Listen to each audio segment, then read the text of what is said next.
Hello friends, welcome to my channel Gujju તડકા. જો તમે મારી ચેનલ પર નવા છો તો પ્લીઝ મારી ચેનલ સબસ્ક્રાઈબ કરવાનું ભૂલશો નહીં. ફ્રેન્ડ્સ, આજે હું લઈને આવી છું લીલા નાળિયેરના મોદક, જે ગણપતિ દાદાને ખૂબ જ પ્રિય છે. તો આપણે તેને બનાવવાનું શરૂ કરીશું. ફ્રેન્ડ્સ, ગુજ્જુ તડકા ચેનલ સબસ્ક્રાઈબ કરો, સાથે બેલ આઇકન પર પણ ક્લિક કરો અમારા નવા વિડીયોની અપડેટ સૌથી પહેલાં મેળવવા માટે. સૌપ્રથમ ઇન્ગ્રેડિયન્ટ્સ વિશે જાણી લઈશું. 1 બાઉલ દૂધ, અડધો બાઉલ મિલ્ક પાવડર, 1 બાઉલ ટોપરાનું છીણ, 1 બાઉલ સુગર, 1 બાઉલ મલાઈ, કલર અને બદામ, ચમચી ઇલાયચી પાવડર. તો હવે આપણે બનાવવાનું શરૂ કરીએ. સૌપ્રથમ એક કઢાઈ લઈશું અને તેમાં આપણે દૂધ ઉમેરીશું. ત્યારબાદ તેમાં જે લીલું ટોપરું છે તેનું છીણ કરેલું છે તે ઉમેરીશું.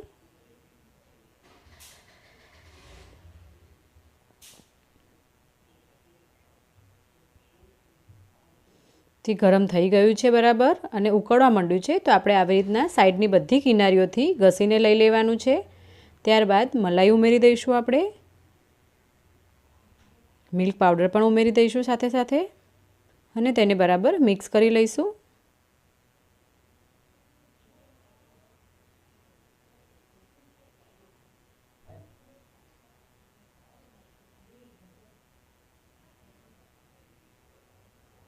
અને તેને બરાબર હલાવી લઈશું.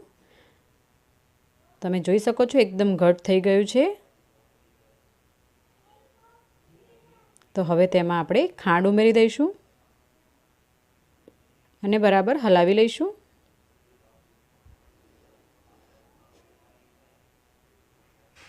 હવે તેમાં ઇલાયચી પાવડર ઉમેરીશું, જેનાથી તેમાં ટેસ્ટ ખૂબ જ સરસ આવે છે.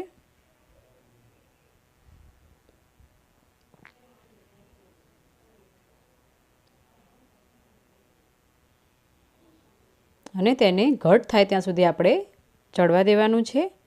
ઘટ થઈ ગયું છે તો હવે આપણે તેમાં અડધી ચમચી ઘી ઉમેરીશું. અહીંયા ઘી ઉમેરવાથી તેમાં એક અલગ શાઇનિંગ આવે છે અને તેને બરાબર હલાવી લઈશું. હવે આપણે મોદક બનવા માટેનું મિશ્રણ રેડી થઈ ગયું છે.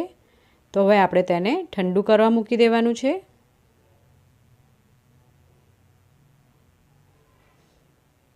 તો હવે આપણે તેને ઠંડુ કરવા મૂકી દઈશું. ત્યાં સુધી એક બાઉલમાં આપણે થોડુંક દૂધ લઈશું અને તેમાં રેડ કલર ઉમેરીશું. અહીંયા હું ત્રિરંગી એક મોદક બનાવવાની છું. હવે તેમાં આપણે થોડું મિશ્રણ લઈને તેને બરાબર મિક્સ કરી લઈશું.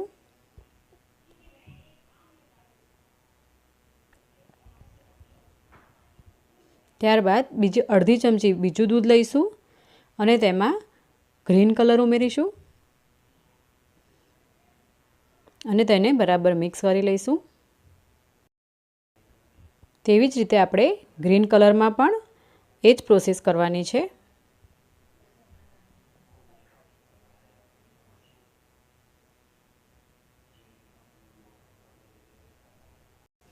અહીંયા તમારે આવી ટાઈપનું એક મોલ્ડ લેવાનું છે.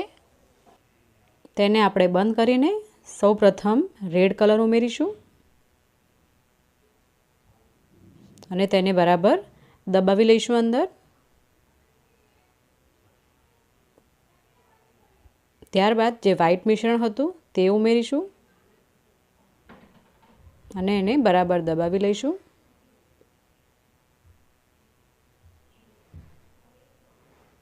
હવે જે ગ્રીન કલરનું મિશ્રણ રેડી રાખ્યું છે આપણે, તે પણ આપણે આને ઉમેરી દઈશું એમાં.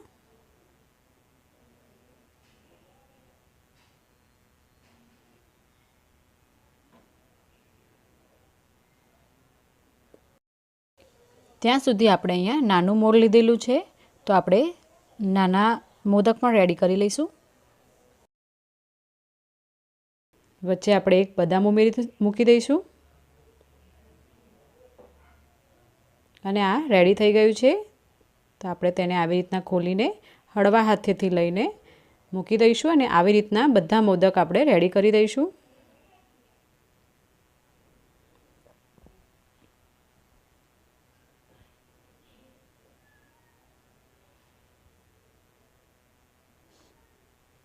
તો ફ્રેન્ડ્સ, આપણા મોદક અહીંયા રેડી થઈ ગયા છે. તમે જોઈ શકો છો ફ્રેન્ડ્સ, મોદક કેટલા સરસ દેખાય છે. તમે પણ આ રેસીપી ઘરે ચોક્કસ બનાવજો અને કેવી બની છે તે કમેન્ટ કરીને મને જરૂર જણાવજો. ફ્રેન્ડ્સ, આવી જ રીતે આપણે મળતા રહીશું અવનવી રેસીપી સાથે.